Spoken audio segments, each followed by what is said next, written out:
जय श्री कृष्ण। श्रीमद् भागवत महापुराण तृतीय स्कंद चौथा अध्याय। उद्धव जी द्वारा भगवान श्री कृष्ण के वियोग में स्तुति करना। श्री कृष्ण के विरह में उद्विग्न उद्धव ने कहा, हे विदुर जी, भगवान श्री कृष्ण द्वारा ज्ञान प्राप्त होने के कारण मेरा अंतःकरण सांसारिक मोह माया से विरक्त हो गया है, किंतु उनके विरह का जो कष्ट मुझको है वह किसी भी प्रकार नहीं कहा जा सकता। यदि आपको सुनना हो तो श्री मैत्रेय ऋषि से पूछ लेना, वे उस समय वहां उपस्थित थे और कुछ दिनों में यहाँ आएंगे। जिस समय प्रभु श्री कृष्ण चंद्र जी अंतर्ध्यान होना चाहते थे, उस समय मैत्रेय ऋषि ने प्रभास क्षेत्र में जाकर उन्हें प्रणाम किया था। उस समय श्री श्याम सुंदर ने कहा था, हे मैत्रेय जी, मैं तुम्हारी मनोभावनाओं को जानता हूँ, अतः आप धीरज धरें। मेरी माया आपको नहीं सतावेगी कि आप मेरे भक्त और पूर्व जन्म के देवता हैं। इस जन्म में आपने श्री वेदव्यास जी के भाई और पाराशर ऋषि के पुत्र के रूप में जन्म लिया है। वात्स्यायन ऋषि ने जो भागवत धर्म आपसे कहा है, आप उसी धर्म का स्मरण करते रहें और उसी के द्वारा आप संसार सागर से पार हो जाएंगे। हे विदुर जी, सच्चिदानंद श्री कृष्ण चंद्र जी के यह वचन सुनकर मैत्रेय जी ने यह उत्तर दिया कि हे परब्रह्म प्रभु, आपके चरित्रों का ध्यान करते हुए मुझे बड़ा ही आश्चर्य होता है। स्वयं काल भी आपके सामने आंख उठाकर नहीं देख सकता है, परंतु आप जरासंध तथा काल यवन के सम्मुख पैदल भागे थे। हे भगवान, आपके मर्म को कोई भी नहीं जान सकता। इस तरह अनेकों प्रकार से भगवान श्याम सुंदर की स्तुति करने के बाद श्री मैत्रेय जी वहां से वापस चले आए। हे विदुर जी, अब मैं भगवान श्री कृष्ण चंद्र जी के आदेशानुसार बद्रिका आश्रम जा रहा हूँ। वहां जाकर मैं देह को त्यागूंगा। यद्यपि तुम यह कहो कि ज्ञान प्राप्त होने पर भी मेरे नेत्रों से जल क्यों बह रहा है और इस तरह शोक क्यों कर रहे हो, इस विषय में मेरा यह कथन है कि श्री कृष्ण चंद्र जी की दयालुता और स्नेह को स्मरण करके उनके बिछुड़ने का दुख मुझे एक पल के लिए भी नहीं भूलता है। मैं उसी ज्ञान के बल से अभी तक जीवित हूँ, नहीं तो भगवान श्याम सुंदर के बिछड़ते ही मेरे प्राण इस देह को त्याग देते।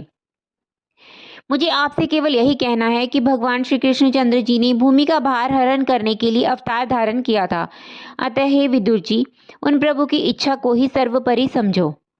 इतना कथा कहकर सूत जी बोले, हे शौनकादि ऋषियों, जो मनुष्य भगवान श्री कृष्ण चंद्र जी की लीलाओं को सुनते सुनते रोने लग जाते हैं, उनके जन्म जन्मों के पाप नष्ट हो जाते हैं। भगवान श्री कृष्ण चंद्र जी के अवतार की कथाओं तथा लीलाओं के सुनने व याद करने से बढ़कर अन्य कोई उपाय मनुष्य के उद्धार के लिए नहीं है। पांचवा अध्याय। उद्धव जी का विदुर जी से विदा होकर बद्रिका आश्रम में जाकर शरीर त्याग करना। श्री सुखदेव जी बोले, हे राजन, इसके बाद उद्धव जी ने विदुर जी से कहा, हे भ्राता, अब मुझे जाने की आज्ञा दो, क्योंकि मैं बद्री नारायण को जाना चाहता हूँ। भक्त उद्धव के यह वचन सुनते ही विदुर जी के नेत्रों में जल भर आया। वे बोले, हे उद्धव जी, भगवान मुरली मनोहर ने पृथ्वी पर अवतरित होकर समस्त संसार में अपने प्रताप व यश को चंद्रमा के प्रकाश की तरह फैला दिया और धर्म तथा गौ ब्राह्मणों की रक्षा करने के बाद वे अपने गोलोक धाम को पधार गए। हम लोगों ने अपने अज्ञान एवं दुर्भाग्य के कारण ही उनकी महिमा को नहीं जाना। तुम तो आठों याम सदैव उनके समीप ही रहते हो, परंतु उनकी माया ऐसी प्रबल थी कि तुम भी उनको ना जान सके। इस कारण निश्चय ही यह जानना चाहिए कि भगवान श्री नंद नंदन की कृपा के बिना उनके कर्म को कोई भी नहीं जान सकता है। यदि मुझ जैसा व्यक्ति तुम जैसे हरि भक्तों की ही सेवा में रहे तो भी जन्म सफल हो सकता है, परंतु भगवान श्याम सुंदर की कृपा के बिना हरि भक्तों का सत्संग सहज ही नहीं मिलता है। किसी पूर्व जन्म के पुण्य के कारण ही मुझे यहाँ तुम जैसे हरि भक्त के दर्शन मिले हैं।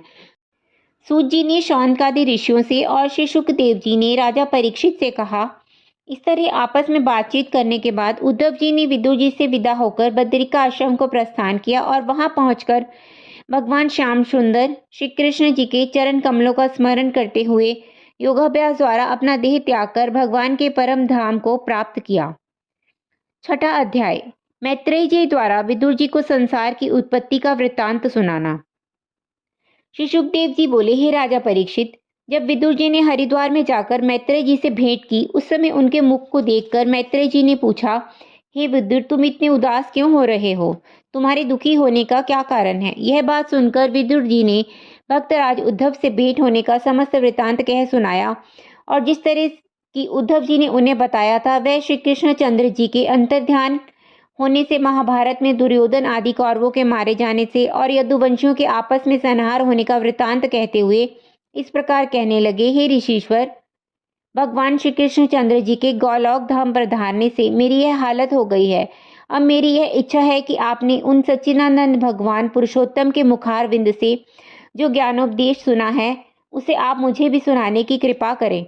मैत्रेय जी यह सुनकर विदुर जी से बोले, हे विदुर जी, जिस ज्ञान को सुनने की तुम्हारी इच्छा हो उसे मुझे बताओ। मैंने भगवान मुरली मनोहर के मुख से उस विषय में जो कुछ सुना होगा उसे तुमको भी सुना दूंगा। विदुर जी बोले, हे ऋषीश्वर, मनुष्य अपने सुख के लिए परिश्रम करता है, इसलिए आप सर्वप्रथम मुझे यह बताने की कृपा करें कि उस दुख का देने वाला कौन है। तत्पश्चात आप मुझे यह बताएं कि परब्रह्म प्रभु ने निराकार रूप से साकार रूप धारण क्यों किया। उनका सृष्टि रचकर पुनः उसे नष्ट कर देने से क्या लाभ होता है। मैं तो केवल यही समझता हूँ कि सांसारिक प्राणियों को इस अपार संसार सागर से पार करने के लिए और उनके पापों का नाश करने के निमित्त ही श्री नारायण भगवान यह सोचकर सगुण रूप धारण करते हैं कि मनुष्य उनके चरित्र एवं लीलाओं का वर्णन, स्मरण और ध्यान करके अपने को सुधार लेंगे। इतने पर भी यदि सांसारिक प्राणी अपने अज्ञानवश उस पर ब्रह्म परमेश्वर के लीला चरित्रों को सुनने की और अपना ध्यान ना लगाए और दिन रात सांसारिक माया मोह में फंसे रहकर अपने जीवन को समाप्त कर दे, तो यह उनका बड़ा ही दुर्भाग्य है। मैं यह भी जानता हूँ कि आदि पुरुष भगवान किस तरह से ब्रह्मा बनकर संसार की सृष्टि रचते हैं और विष्णु बनकर सबका पालन करते हैं तथा शिव के रूप में किस तरह जगत का संहार करते हैं।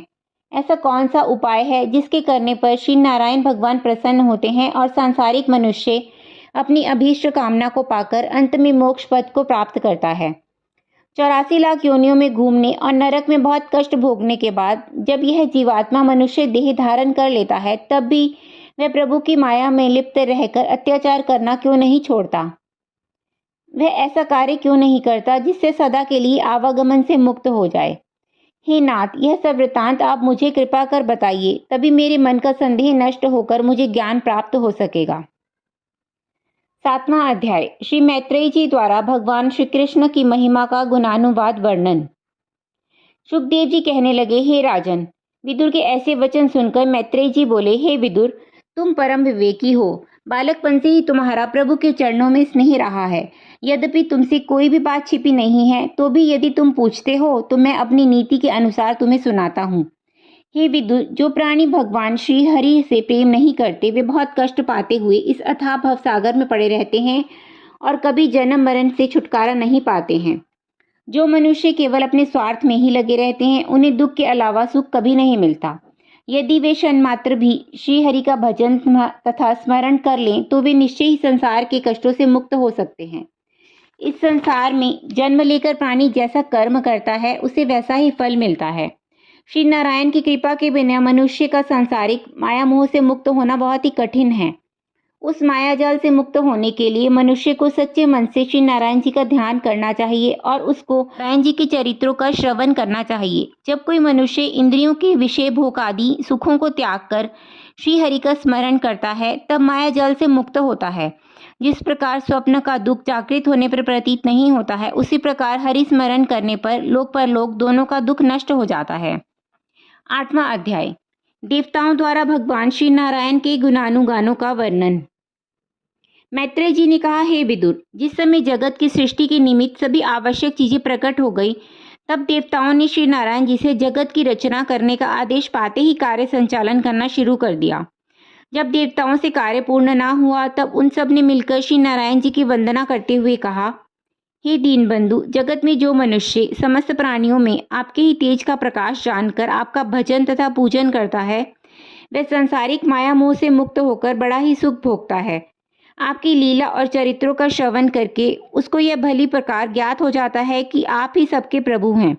आपकी दया दृष्टि के बिना इस जगत की उत्पत्ति के कठिन कार्य को हम नहीं कर सकेंगे, इसलिए आप हमारे ऊपर दया दृष्टि डालिए।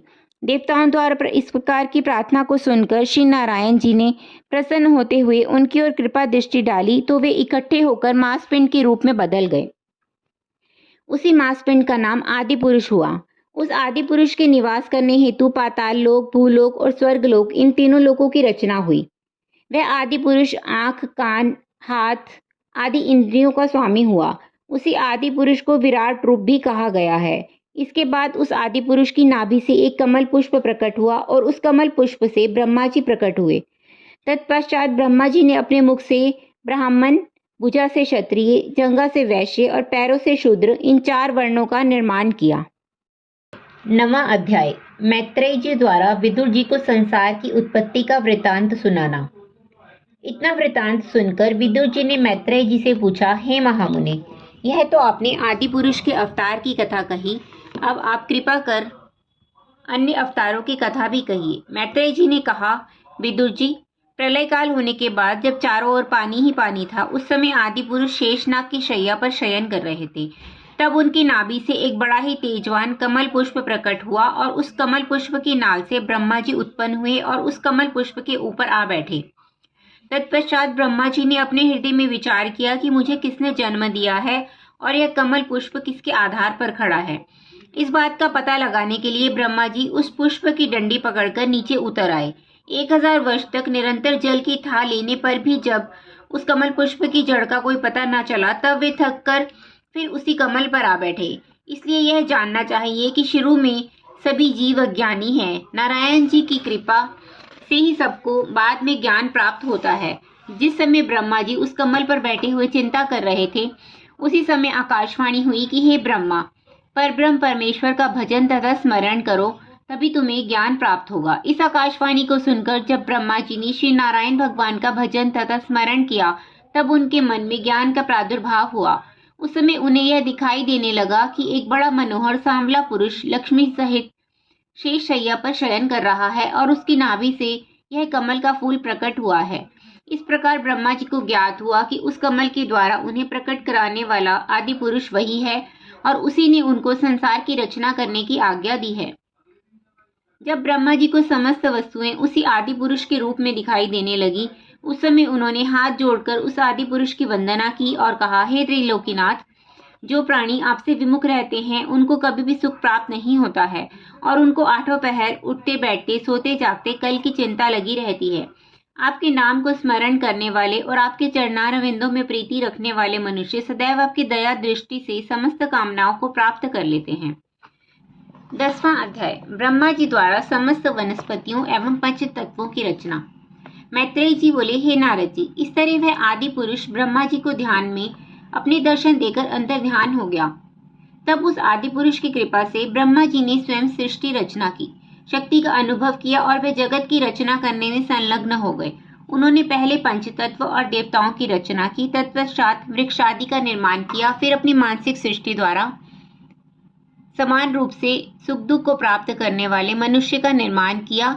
उन्होंने उस कमल पुष्प से ऊपर नीचे के साथ साथ इस तरह 14 भुवनों का निर्माण किया। तत्पश्चात सतयुग, त्रेता, द्वापर और कलयुग, इन 4 युगों की रचना की। पुनः वर्ष, मास, पक्ष, वार, घड़ी और पल का निर्माण किया, जिनके बीतने पर देवता, मनुष्य, दैत्य और असुरों आदि समस्त प्राणियों की उम्र पूरी होती है। ब्रह्मा जी की उम्र के एक दिन में 14 मनवंतर होते हैं और एक एक मनवंतर से 71 चतुर्युग होते हैं। इस तरह ब्रह्मा के एक दिन में 994 चतुर्युगों को व्यतीत हुआ जानना चाहिए। इसी दिन के प्रमाण से 30 दिन को 1 महीना और 12 महीने को 1 वर्ष गिनकर ब्रह्मा की उम्र 100 वर्ष की होती है। ब्रह्मा की रात्रि भी दिन के बराबर होती है। ब्रह्मा जी दिन में प्राणियों की रचना करते हैं। उनकी रात होने पर जगत की प्रलय हो जाती है। उस समय सभी प्राणी नष्ट हो जाते हैं। रात्रि व्यतीत होने पर जब पुनः प्रातःकाल होता है, तब जिस प्राणी ने जैसा कर्म किया था उसी के अनुसार ब्रह्मा जी उनको विभिन्न योनियों में प्रकट करते रहते हैं। ब्रह्मा जी की आयु के 50 वर्ष बीतने को अर्ध प्रलय कहा जाता है और 100 वर्ष की आयु बीतने पर ब्रह्मा जी की भी मृत्यु हो जाती है। उस समय चारों तरफ केवल जल के अलावा और कुछ भी दिखाई नहीं देता है। केवल अजन्मा आदि पुरुष ही शेष रह जाते हैं। इस तरह यह एक ब्रह्मांड की कथा कही गई है। इसी तरह अनेक ब्रह्मांड है और उन सबके स्वामी, स्थिति, पालन और संहार करता आदि पुरुष भगवान ही हैं। यदि वे चाहें तो एक पल में ही कई हजार ब्रह्मांडों को रचकर पुनः एक पल में ही उनको नष्ट भी कर सकते हैं, परंतु इस भेद को कोई नहीं जान पाता है। वे आदि पुरुष नारायण जी उस समय भी थे जब कोई भी नहीं था और तब भी रहेंगे जब कोई नहीं रहेगा। इसीलिए वे अजन्मा हैं। इस ब्रह्मांड में जो कुछ भी दिखाई देता है वह सब उन्हीं का रचा हुआ है। मनुष्य जो भी उत्तम, मध्यम एवं नीच कर्म करता है वह सब उन्हीं की माया है। इसलिए समस्त प्राणियों में उन्हीं आदि पुरुष भगवान का प्रकाश समझो। 11वां अध्याय। ब्रह्मा जी द्वारा सनक, सनंदन, सनातन, सनत कुमार तथा रुद्र भगवान की रचना। मैत्रेय जी बोले, हे विदुर जी, जब ब्रह्मा जी को देवताओं तथा मनुष्यों को प्रकट करने पर भी शांति ना हुई, तब उन्होंने संसार का विस्तार बढ़ाने के लिए सनक, सनंदन, सनातन और सनत कुमार, जो श्री नारायण जी के अवतार ही हैं, उनकी रचना की। इसके बाद इन चारों भाइयों से प्रजा का निर्माण करने के लिए कहा। ब्रह्मा जी की आज्ञा सुनकर इन चारों भाइयों के हृदय में यह ज्ञान प्रकट हुआ कि जो माता पिता, भाई आदि श्री नारायण का भजन करने में बाधक हों, उनको अपना हितैषी नहीं जानना चाहिए। इसलिए हम लोग प्रजा की रचना नहीं करेंगे। यह विचार कर उन्होंने ब्रह्मा जी से कहा कि हे पितामह, हम आपसे यह वरदान मांगते हैं कि हम हमेशा 5 वर्ष के ही बने रहें। हमारा हृदय काम, क्रोध, लोभ, मोह आदि के वशीभूत ना हो। हम कभी इंद्रिय सुखों की इच्छा ना करें। हमें कभी भी युवावस्था और वृद्धावस्था ना व्यापे। यदि हम लोग हमेशा 5 वर्ष की अवस्था के ही बने रहेंगे तो हमारी इंद्रियां विषय भोग तथा सांसारिक माया मोह की तरफ आकर्षित ना होंगी। हम लोग श्री हरि का भजन एवं ध्यान करना चाहते हैं, इसलिए आप हमको संसार के जीवों की रचना करने की आज्ञा ना दीजिए, क्योंकि अगर हम जीवों की रचना में लग जाएंगे तो भगवान श्री हरि का भजन नहीं कर सकेंगे। उन चारों भाइयों के ऐसे वचन सुनकर ब्रह्मा जी ने उन्हें वरदान दिया कि तुम लोगों की आयु सदा 5 वर्ष की ही बनी रहेगी और समस्त इंद्रियां तुम्हारे वश में रहेंगी। परंतु तुमने जो मेरी आज्ञा को टालकर प्रजा की रचना करना अस्वीकार कर दिया, यह बड़ा ही अनुचित किया। इतनी बात कहकर ब्रह्मा जी के हृदय में अपने पुत्रों द्वारा आज्ञा उल्लंघन करने के कारण क्रोध प्रकट हुआ। उसी समय उनकी दोनों बहुओं के बीच से एक श्याम तथा रक्त वर्ण के पुरुष की उत्पत्ति हुई और वह पैदा होते ही रोने लगा। तब ब्रह्मा जी ने उससे रोने का कारण पूछा। तब उस पुरुष ने यह उत्तर दिया कि आप मेरा नामकरण कर मुझे कोई काम बताइए। यह सुनकर ब्रह्मा जी प्रसन्न होकर बोले, तूने पैदा होते ही रुदन किया है, इसलिए तेरा नाम रुद्र होगा। तू प्राणियों की रचना कर और समस्त देवताओं में उत्तम बनकर संसार में निवास कर। सांसारिक प्राणी तुझको शिव, शंकर, महादेव इत्यादि बहुत नामों से पुकारेंगे। ब्रह्मा जी का यह आदेश सुनकर रुद्र ने काम, क्रोध, लोभ तथा अहंकार से भरकर राक्षस, भूत, प्रेत, पिशाच आदि की रचना की। परंतु उस सृष्टि रचना को देखकर भी ब्रह्मा जी को संतोष नहीं हुआ। तब वे बोले, हे रुद्र, तेरी रचना क्रोध से भरी हुई है, इसलिए जब तक मेरे हृदय में सत्वगुण का निवास न होगा तब तक तेरे द्वारा प्रकट किए हुए सभी प्राणी अधर्मी ही रहेंगे। इसलिए तू पहले जाकर तपस्या कर। उस तपस्या के कारण जब मेरा तमोगुणी स्वभाव नष्ट हो जाएगा और उसे सत्वगुण की प्राप्ति हो जाएगी, तब तुम उस सत्वगुण द्वारा प्रजा की रचना करना। तपस्या करने से तुझे भगवान नारायण के दर्शन भी हो जाएंगे। ब्रह्मा जी के यह वचन सुनकर रुद्र ने सृष्टि रचना को बंद कर दिया और तपस्या के लिए गए। जय श्री कृष्ण।